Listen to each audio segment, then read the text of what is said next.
About 2 months ago, my brother transformed his barren plant box into a thriving mini fish pond with a dozen fish, 2 turtles, and a lifeguard named Marshall. And this welcome change has brought more vibrance to our home where we all have something to be amused at and take care of every day. Let's take a closer look and say hi to the fishies. Hey guys, how's it going? Can you swim a little closer? I need to tell you something. Today I'm gonna work around and above your pond, and it's gonna involve some drilling, vacuuming, sawing. Basically, I'm gonna make some noise. Is that okay? At some point, I'm gonna have to unplug your filter box and air pump. It's just going to take a minute for me to temporarily reroute the power source so I can finish the job. I promise to be very careful. Oh, and Marshall, I will need to move you elsewhere for a few hours. Ready, everyone? Let's go.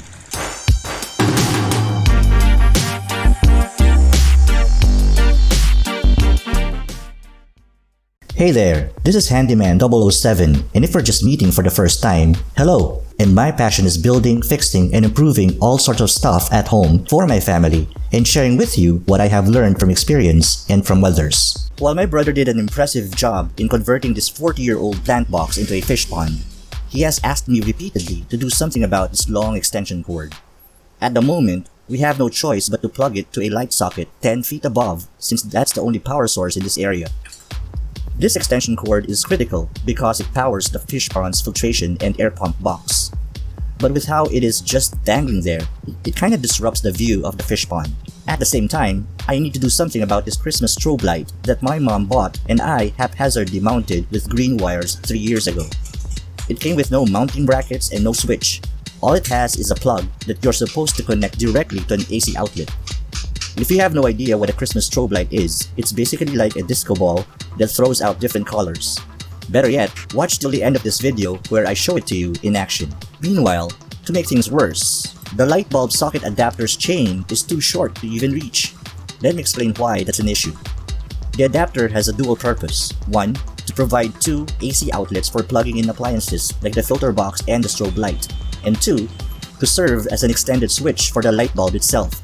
Just pull the chain to toggle the light on and off. Obviously, since the water filter box should always be on, the main light switch inside the house should always be turned on too.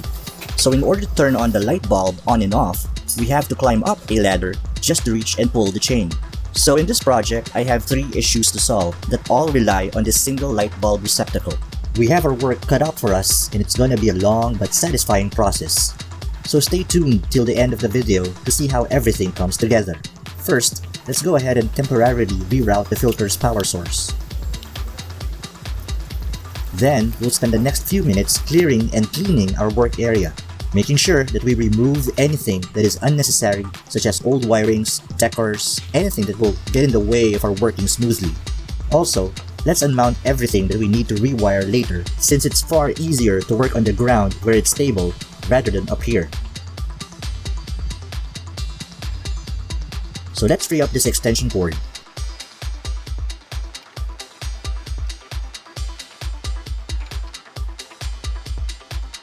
Heads up.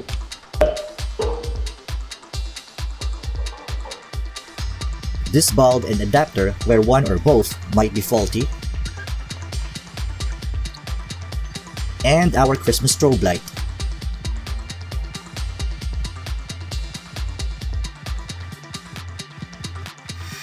Then we'll vacuum off dust and cobwebs from the shingles, support beams, and the walls.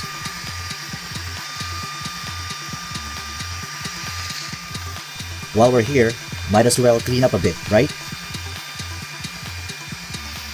It's amazing that even after 3 years of being exposed to heat every day and collecting this amount of dust, this strobe light still works. I remember back then, this was a novelty during Christmas. And I only mounted it with these silly wires? What was I thinking? What I need to do is drill 2 holes where I can fit a couple of screws for a more proper mounting. Okay, let me figure this out. The bulb rotates this way and the base attaches to the roof support beam in this direction. So I need to place the holes here and here. But first, let's try and restore this to its former glory by brushing off the dust.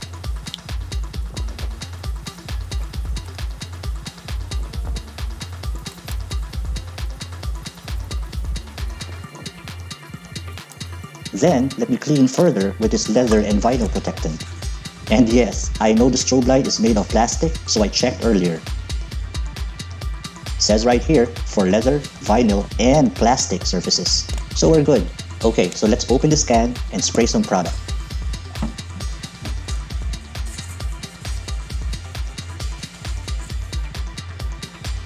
Whoa, that's not the way to do it. I might soak and mess up the electronics inside. I should instead spray on this cleaning cloth, then wipe the strobe light.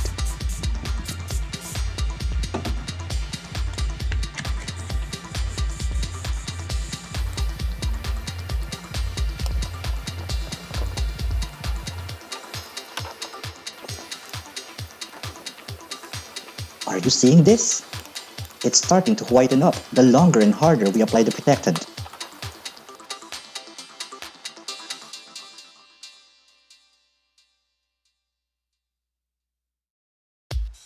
And will you look at that? Here's the before, and here's after.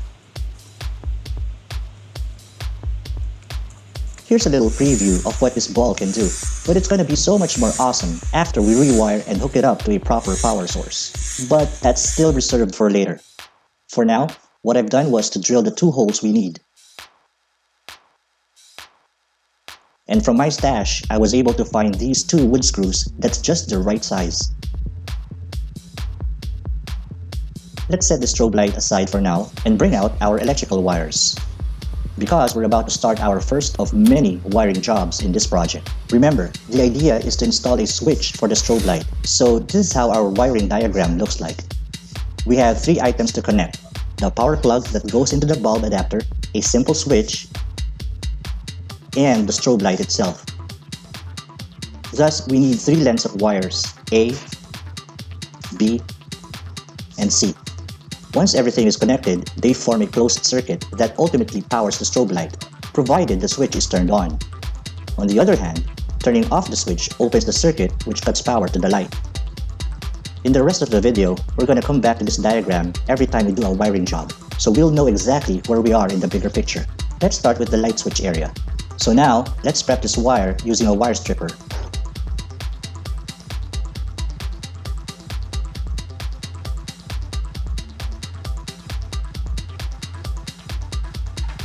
Don't forget to twist the exposed wire to toughen it up. And begin working on the simple light switch. When I mount it later, I want it to be oriented like this, so it's easy to understand that pressing up turns it on and down turns it off. Then at the back, we need to break off these 2 square covers to create a recess. This will allow our wires to pass through from the inside out without being pinched by the switch box when mounted. We just grab a cutting pliers and press on each side of the small square, rocking the switch box to and fro to peel it loose.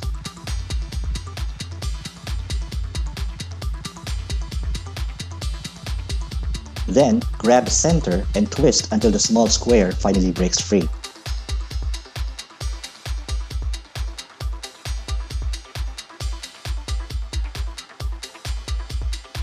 Then do the same on the other side.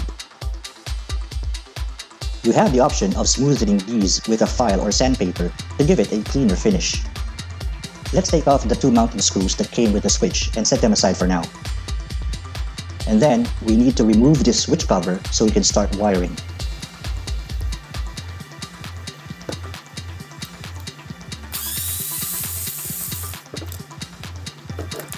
Inside, we have 2 mounting plates where we will connect our wires. Let's connect our first wire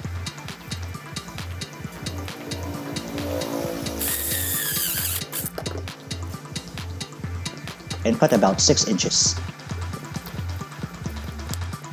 This switch is designed to offer many configurations, so you can decide the best path for your wires. The goal is not to let them crisscross against each other to minimize risk of electrical shorts.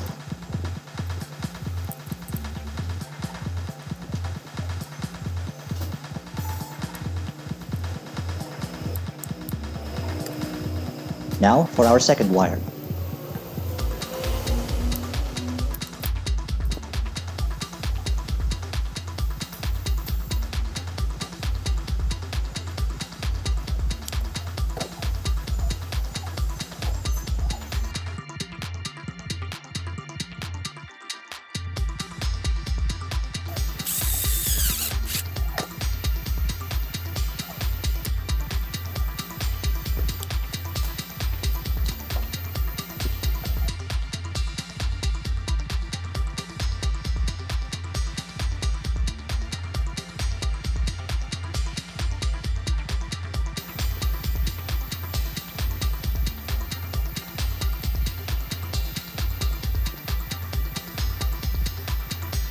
And we're done.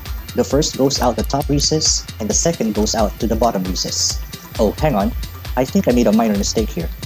If one wire will connect to the strobe light, while the other to the plug, then both wires should be directed upwards, since the light and the plug will be located way above this light switch. Let me make a quick adjustment.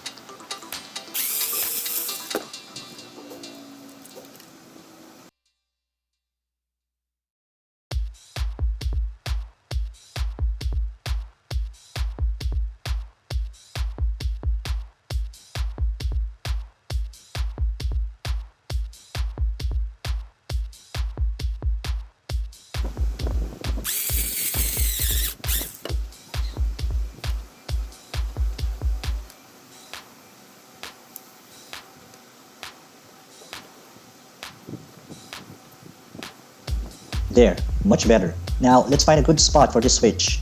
I wanted the switch to be semi-hidden and cannot be reached by our kids. So this vertical support beam is perfect. But this is made of very hard wood, so I need to drill pilot holes. So I position the switch and mark the drill spots with a pencil. I then make small indentions with a nail for the drill bit to latch onto better.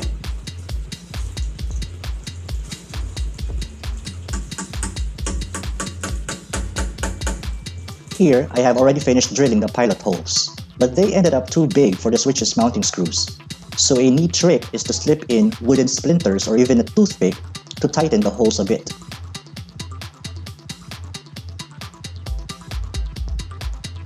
This is a lifesaver if you don't have the right size screw tocks or anchors available.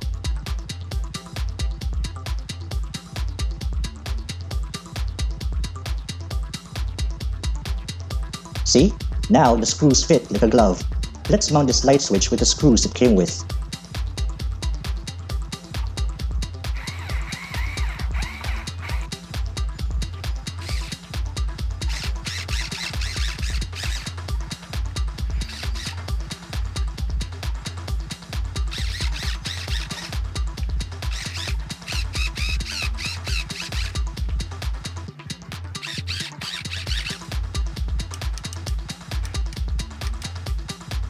Then, let's cover it up.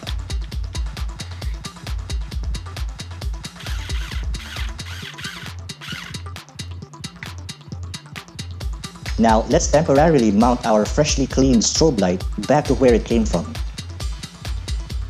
Note that we haven't even rewired this yet, but I need it here in the meantime to make it easier later to measure exactly how much wire we'll need to extend its power cables to the bulb adapter to its left and the light switch down below. And this is the material we'll use to support and hide our electrical wirings.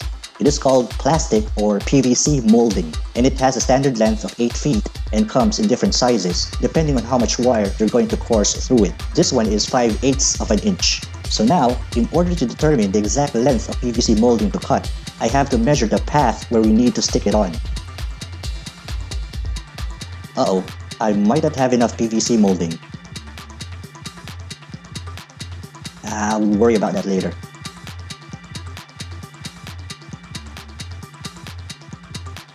With a hacksaw, let's make the essential cuts from this 8-foot molding.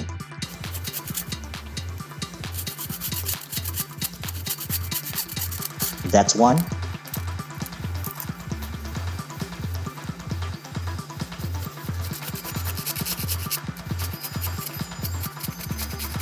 There's two.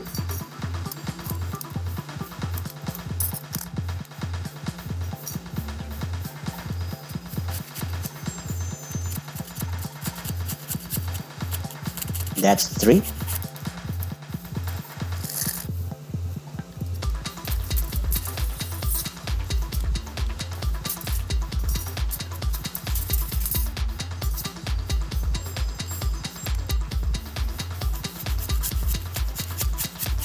We have 4.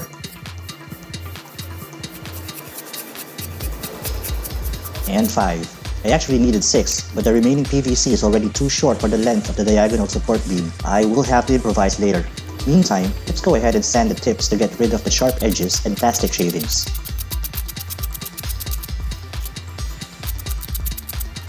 And do the same for all of them. Here's my go-to adhesive when working with PVC moldings. No more nails all-purpose grab adhesive. It's best for PVC moldings and even metals. For this job, I really don't need much, so I just got the smallest size, which is about 300 grams. Let's cut this open and begin applying the product on this first piece of PVC molding. Make sure that you are applying on the flat side of the molding, because the tapered side is actually the cover that slides or snaps on and off. Just apply the adhesive about 3 to 4 inches apart.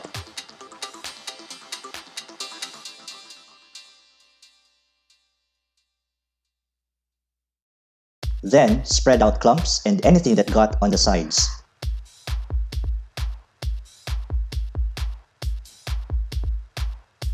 Time to go, Marshall. So I'm going to start from the bottom and work myself up. This first piece is where the extension cord for the filter will go through. Note that I aligned it on a spot where it has about a 2-inch offset to the right of the light switch mounted above.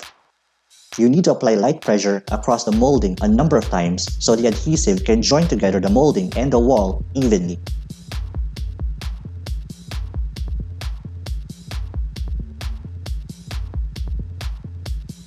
Then, the second piece goes to the front flat side of the windowsill.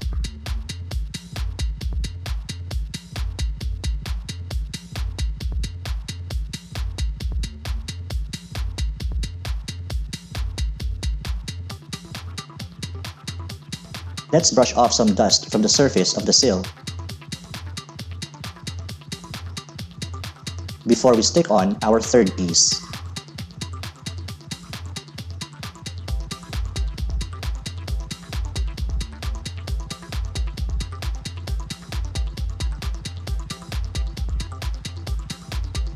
And so far, this is how it looks like front and center. All 3 pieces vertically straight and aligned. We are about halfway done, and the next steps of this project and all the way to the conclusion where we experience Christmas in June will be in part 2 of this video. So if you haven't yet, make sure you are subscribed to this channel and have enabled the notification bell so you are notified first. This is HanDIYman 007, and I'll see you in part 2.